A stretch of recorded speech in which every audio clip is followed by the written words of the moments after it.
going on, YouTube? Finally got my Wildcat in. I got it in on Sunday, actually.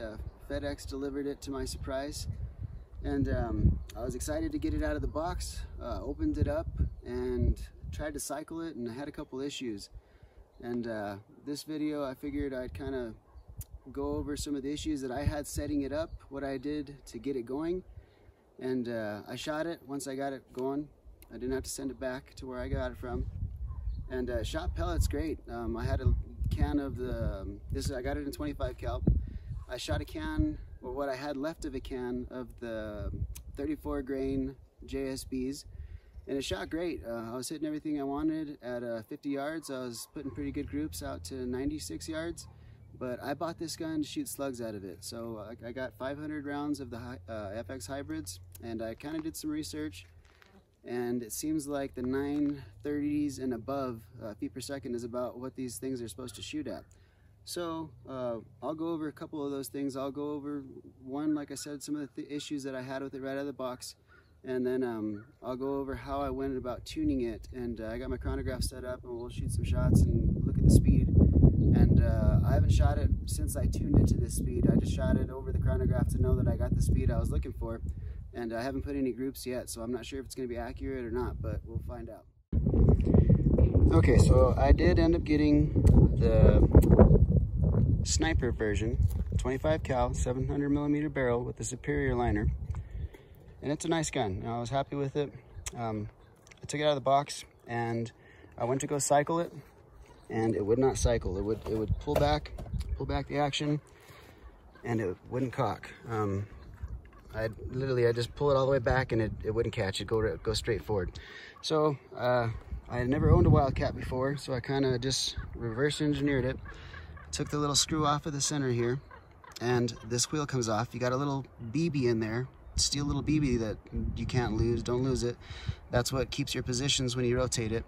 That came out. I was able to see in there, and I was able to see that the spring seat was not coming back far enough to engage the trigger sear to make the trigger catch it. So took the trigger out, which is actually pretty easy. This gun isn't very complicated at all. There's nothing wrong with the trigger. Put it all back together, and then I finally started looking to see what else could be causing the binding, and it turned out to be this piece right here. Whenever I was cocking it back, it was actually hitting up against this little barrel mount that holds this Picatinny mount. It was hitting there before it actually engaged the trigger sear. So I adjusted those two bolts, slid it back like 1/8 of an inch, and it worked. So I was happy. So got it all set up, threw my scope on there, took it out to go shoot, and went to load my magazine, and the magazine wouldn't fit. So my issue was that the little part of the barrel in there, the little brass part, was actually sticking back too far, and it was preventing the magazine from going in. So that wasn't a big issue. Took off the cheek piece. There's two bolts in there. Just back those out a little bit, and just loose enough to where I could feel the barrel start to move, and literally just slid it out a hair, and cranked everything back down, and it worked great. So I was ready to start shooting. So I also have a Donnie FL, a Ronin, and it's kind of a heavy suppressor, and I put it on here, and I could hear it moving the barrel quite a bit. I can feel it moving the barrel. And I left this factory one on there, and it actually quiets it down quite a bit, but I'll probably end up getting another Donnie in the future, something shorter, something a little bit smaller than the Ronin. Another thing I did to it already, I like bipods. I like to shoot on my bench setup right here that I made, and what I did is I had a 34 millimeter scope ring, because I have, on my impact, I have a nice Athlon Aries ETR, which is 34 millimeter. So I had 2 sets of rings for it, and this set, I just kind of ground down the top to clearance it, gave it quite a bit of clearance. I went down a little bit further than what I need to. That way I didn't have no issues with it bumping. And then I had a Magpul polymer Picatinny rail down here. I had an extra one in the shop. So I cut it down, made a little bracket to mount to it, and then attached that, so I got myself a bipod on there. It didn't really cost me nothing, just an extra set of rings. So now I'm finally ready to get it set up to shoot it. So about an hour ago, I started messing with it. I took the stock off, and it's got 2 bolts, 2 screws, one right in front of the trigger and another one back up under here. It's actually really easy to take apart. And to adjust it, I cranked up my reg pressure to 150. I checked it a couple times as I was going up, and I couldn't get the speeds that I wanted until I hit the 150. For my hammer spring back here, I just pulled this whole thing off, and in there is a little cup that sits over the spring, and it's got a little Allen in it, and that Allen goes in and out, and basically when you cock it back, the lever, it limits how compressed the spring gets. So I just took that piece out and backed it off all the way so I could actually see that it was flush. So the first time I went to cock it like that, it wouldn't actually cock, it wouldn't cycle. So I had to actually screw it back in a few screws, like say another turn, and then I was able to cycle all the adjustments on there just fine without it being restricted. So what we'll do now is shoot it over the chronograph, make sure it's still shooting the speeds. The speed I'm shooting for is somewhere above 930, but if it doesn't group, we'll end up shooting it wherever it groups. So we'll start the process. Alright, so we're going to take a few shots over the chronograph and see what our speed is, make sure it's consistent enough to stay with this tune. And if it shoots consistent for a few shots, then we'll go ahead and shoot a couple shot group and see how these things group at that speed. The sweet spot for these hybrids is supposed to be anything above 930 feet per second, according to FX. So hopefully we can keep it there. If not, I'll go down basically as slow as I need to try to get these things to group. So let's take a few shots and see where we're at.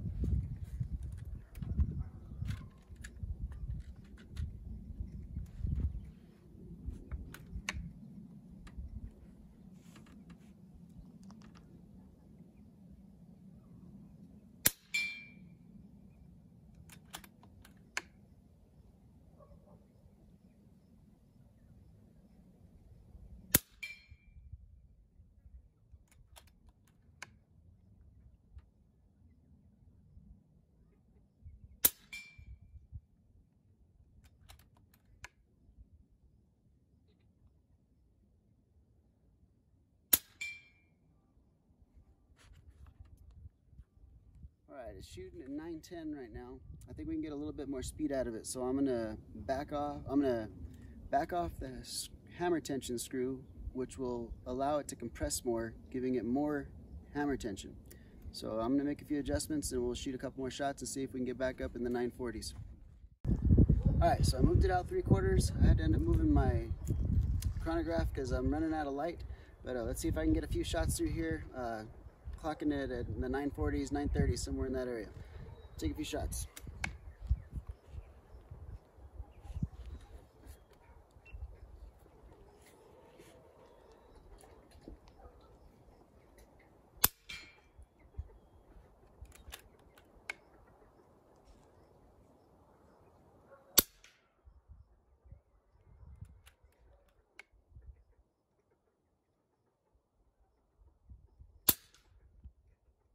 Okay, so that's 3 shots all in the 950s. That's pretty high. I'm not quite maxed out. I'm at 150 bar on the regulator. I probably got maybe another full turn on the hammer spring before it's maxed out on all those adjustments. So this is a pretty good starting point. I know I'm not going to go much higher than this, if any, and we'll start tuning it down. I'll shoot a group and we'll see what they group like, and if they're not grouping, we'll kind of go down in speed until we can put together a group. Alright, so I got a target set up at 50 yards. I'm going to take, we'll say 5 shots. Unless they're grouping terrible, I'll probably take 3. And we'll see where we're at 50 yards.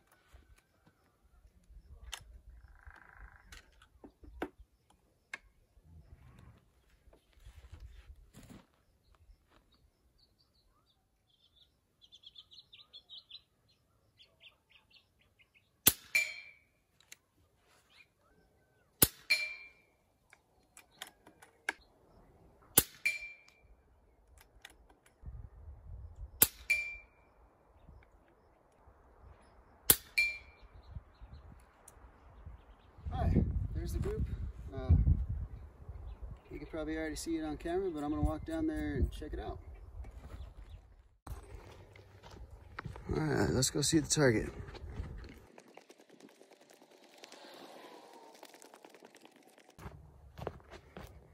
Alright, so not so bad. was aiming at that little dot there, and I ended up topping off the air before we shot this group, so we could call a little bit of that the top of the tank. Our measurement. It's not bad, but I think we can get better than that. So I'm going to go down on the hammer spring tension and shoot another group. All right, made another adjustment on the dial, so let's see where this group lands.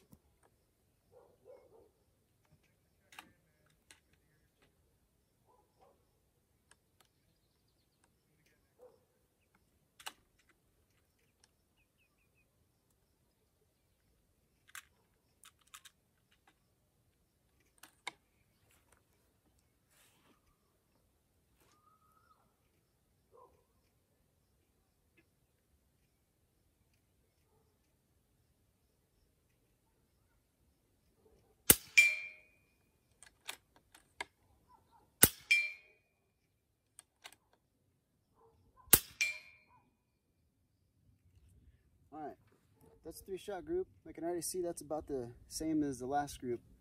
So what I think we should do is probably just move it out to 100 yards, 96 yards, and see where we land. All right, I'm gonna shoot one more group at 50 yards before I move it out. I feel like a little bit of wind and a little bit, I could probably held a little bit better on that last group. So I want to try one more 3-shot group at this distance. Let's see what happens.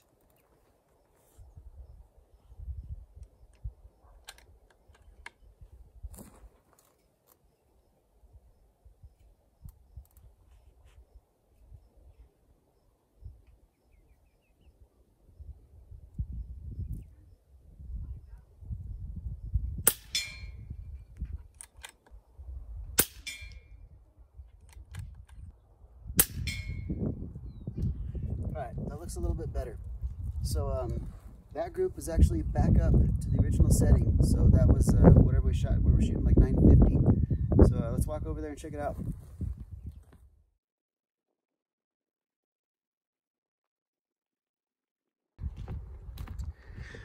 Okay, so this time I was aiming right for this hole, and it's not too bad. That's a little bit better than the last group. Again, I put this back on that max setting. I felt like it was I rushed the shots a little bit. I could have done a little bit better. So that's 1/2 inch center to center, 3/4. Well, yeah, we'll call it 1/2 inch center to center. I think that might be a usable tune. So we'll head back to the bench, and I think I'm going to wrap this video up with this. I intended it to just be a quick tuning setup and kind of show what the Wildcat Mark III was about, but we'll talk about it here in a bit. Alright, so finished up the shooting for today. The main purpose of this video, or what I really wanted to try to do, is at least show, you know, my initial impressions of the Wildcat Mark III, some of the issues that I had right off the bat, and I also kind of wanted to show how to tune it. Now, the tuning that I did in here is just one way of doing it. The reason I kind of tuned it this way, I wanted to go high on the velocity right off the bat. I know that you're supposed to, or I know that people are getting good accuracy, and FX recommends that you shoot these at a higher velocity. So that's why I went straight for the higher velocity. So, you know, I cranked up the regulator, I cranked up the hammer spring tension, and I was actually pretty surprised that I was able to get up to 950. You know, it's pretty fast. And if they group, I'll be even happier. You know, like, well, we got a pretty good group today. It was definitely, you know, 1/2 inch, 3/4 inch. But what I want at 50 yards is like at least 1/4 inch. I want all of them touching. So that's probably what I'll end up doing is keep on tuning. But I just wanted to show some problems that I had right out of the box. You know, if you do end up having problems with it cycling, it could be the lever that's on there, this little mounting bracket. So it's right where this connects right here on the other side. There's these 2 set screws, and they can basically slide up and down. Mine slid, and it wouldn't, when I cycled the action, it wouldn't cycle it back far enough to engage the trigger steer. So it wasn't that big of an issue. Got it fixed. Since we have it here, there's my reg pressure cranked up to 150. There's pictures of the back. So when I adjusted mine, I just took this all the way out and I grabbed the little cup that's in there that holds the spring, and I just manually turned it out to the place that I wanted it, and that's how I got to that speed. One thing that I think this gun does benefit from is the bipod, and you know, like I said earlier, I kind of made this out of an extra scope ring. So if not, I think Utah Airguns sells one of these from Saber Tactical, I think, and I don't remember how much it is, but not a big deal. In a future video, I'll probably throw the Ronin on there just so we can hear the sound difference. But for what I'm doing for right now in the yard, you know, this is plenty quiet. It's not very loud, even though I got it cranked up to the max. I think that's about it as far as impressions. You know, you can go about tuning this thing multiple ways. Like I said, I gave my reasons for kind of starting so high and then tuning low. I would like to shoot, I don't plan on shooting pellets out of this. My Hot Sun Novastar and 25 does an excellent job. It'll stack, you know, single hole groups at 50 yards, and on a nice calm day it'll do really good groups, half-inch groups at 96 yards. 96 yards is as far as I can shoot in my yard, so that's why I always use that range. But you know, I think this is going to be a pretty good slug gun. You know, I can carry it around in the field. I have an impact as well, and that Hot Sun and that impact are very heavy. You know, they get heavy in the hand carrying them around in the field all day. This thing is very light. The trigger is really nice. It's easy to tune. The cocking lever is super smooth. So it's overall it's a really good gun, and I'm happy that I have it. And it definitely has a place in my arsenal. Coming up for the next video, I'm going to use the same tune at this speed, and I'm going to do an expansion test for the 25 caliber hybrids. I already posted a video of the expansion of the varmint knockers in 30 caliber, and I was using that out of my impact, and those are really good slugs. If you've never tried them, I suggest, you know, grab a few. You have to get them off of eBay, off of Dale Riggert's eBay store, but they're really good. They expand great. I get half-inch groups at 196 yards on good days, so I'm happy with that. I'll also be doing a review for the varmint knockers with this gun whenever they come in. They're supposed to come in at the end of this week, but that'll probably be a separate video than this hybrid video. If you guys have any questions, you know, comment. I always try and get to my comments, and I'm more than happy to answer any questions. But there it is, you know, the Wildcat Mark III sniper, shooting at 950 feet per second with the hybrids. I'll be posting another video probably in another week. I also post stuff on Instagram. My Instagram name is the same as my YouTube name, dang.ol.winner, and I'll usually throw some clips up there, sneak peeks about videos that are about to come out. So if you like this video, you know, subscribe, like it, and stay tuned for more. Thanks.